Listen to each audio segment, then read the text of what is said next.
This is Dr. J. Welcome to Thesising 101, where you are so desperate you visit Google's page 2. In the series, we cover tips and tricks to help you on your research journey. If you are new to my channel, welcome newbie, and if you've been here before, welcome Terminator. One of the best ways to make your relationship with your supervisor work is to ensure that there is a common understanding in the way that you are going to interact with each other. Enter the mighty contract.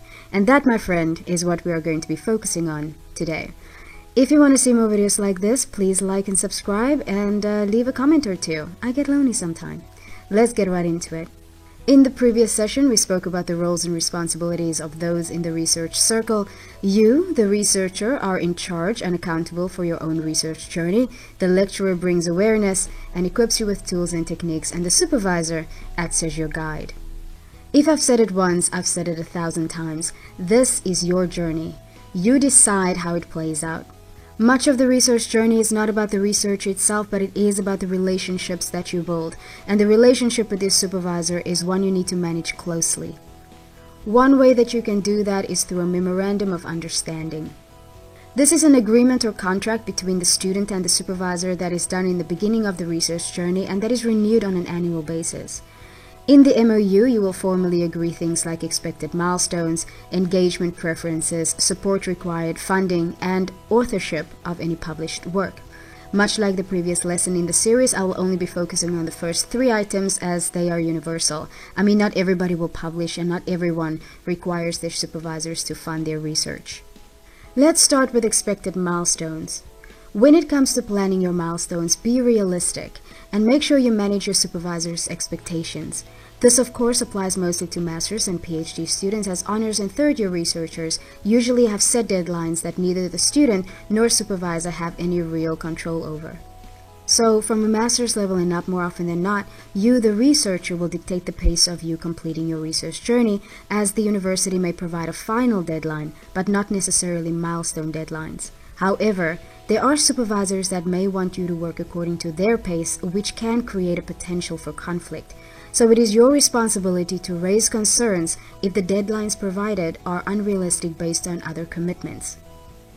At this point, also agree on a turnaround time from the time you submit your deliverable to the time that your supervisor will provide you with feedback.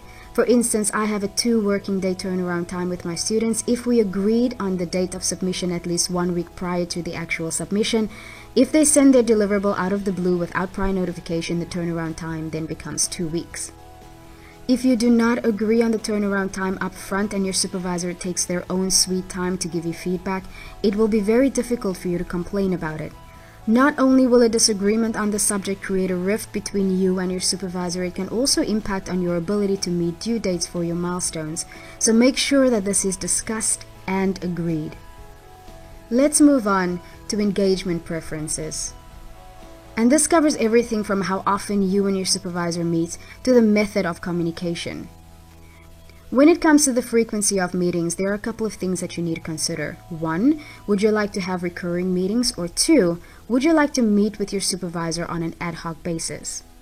The benefits of having recurring meetings, for example, every 2 weeks, include increased supervisor availability, and it is more likely that you will work on your deliverable continuously as you have definitive mini deadlines. However, the drawback of this arrangement is that you don't really get to take breathers based on your needs, unless you cancel a meeting, and then you'll most likely have to wait for the next scheduled meeting to get any sort of feedback from your supervisor. So if you feel that recurring meetings will be better suited to your needs, ensure you agree on a realistic cycle. If you have a full-time job and studying part-time and you have a family, perhaps weekly or even bi-monthly meetings are not realistic. Every 3 weeks or monthly may be better suited to your needs. While I generally let my students dictate the frequency of engagement with me based on their preferences, I sometimes recommend and even insist on recurring meetings when I'm supervising a student who has difficulty holding themselves accountable to self-imposed deadlines, or they find it daunting to approach and engage with others, especially those in authoritative positions. As much as this is their journey and they are accountable for their progress, I do recognize that not everybody has the same skill level when it comes to self-regulation, and not everyone has the same confidence levels to ask for help in a professional environment. If you fall into this category, then strongly consider this type of arrangement with your supervisor. Let's look at option number 2, which is ad hoc meetings. The benefit of this option is that you decide when to invoke the help of your supervisor. You can be as independent and autonomous as you want to be. Of course, no solution is perfect, and the drawback of this type of arrangement is supervisor availability. You are well within your rights to request a meeting, but there is no guarantee that your supervisor may be able to see you during the requested week or even the next. As such, agree upfront on the lead time between you requesting the meeting and when the meeting actually happens. For instance, my agreement with my students is that I will meet with them within 2 weeks of an ad hoc meeting request. Not all agreements will be in meeting form, so agree upfront what will be appropriate communication methods. For instance, I have an arrangement with my student that all requests for reviewing deliverables must be sent via email. However, I can be reached via text or phone during the hours of 9 a.m. to 4 p.m. on weekdays if they have an issue that can be resolved in under 10 minutes. Next up, we have required support. As part of your MOU, agree on research-specific support you require from your supervisor. This excludes any typical supervisory support, such as providing feedback on your deliverables. Here is an example of research-specific support. Your research may require secondary data from another study that your supervisor has access to. This means you need to agree when and how your supervisor will make the data available. The relationship between you and your supervisor should be no different to any other relationship that you have in your daily life, in the sense that in order for the other party to meet expectations, the expectations must be verbalized, discussed, and agreed. Else, it increases the chances of a mismatch between expectations and reality, which often leads to friction, disappointment, and sometimes even an intense dislike. One thing that I like to do with my students at MOU time is to proactively elicit their expectations in order to reduce the probability of this kind of mismatch. And I do so by having them create a what good looks like list as it relates to supervisory support. While the series is focusing on what the supervisor should do to assist you, I thought I'd share the things that usually ends up on these wiggle lists that doesn't belong on the supervisor's job description. Knowing what is out of scope also reduces the probability for a mismatch between expectation versus reality.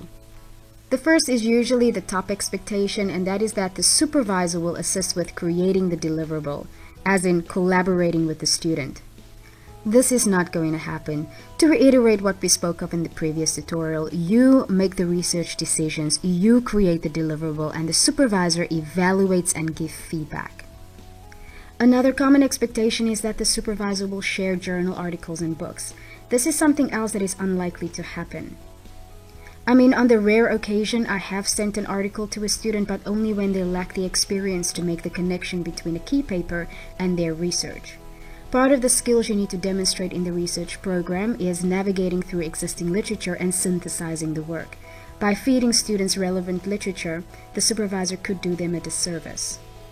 The following expectations I want to highlight has never ended up on a wiggle list, but it certainly are intrinsic expectations that I've come across time and time again, especially with new researchers as the research process unfolds. One is that the supervisor will care about your deadline. For instance, I had a student submit their deliverable at 2 p.m. on a Friday, and by 5 p.m., this is 3 hours later, they sent me a text asking me why I haven't provided them with feedback because their deadline is at midnight and I'm holding them up. I politely reminded them of our agreement and didn't review their work until such time that I could. The other expectation is that the supervisor will solve all the research obstacles that they are facing. For instance, I had a student asking me to find a framework for them because they didn't know how to. On the inside, I was like, you got nerve. But on the outside, I was like, while I cannot find a framework for you because that is actually one of the skills you need to demonstrate as part of this program, I can show you some techniques you can use to find and contextualize one. The golden rule on this expectation is, if it is a skill that you need to demonstrate as part of the research program, the supervisor will offer minimal help because they don't want to rob you of a learning experience. But this does not mean that they should not help at all.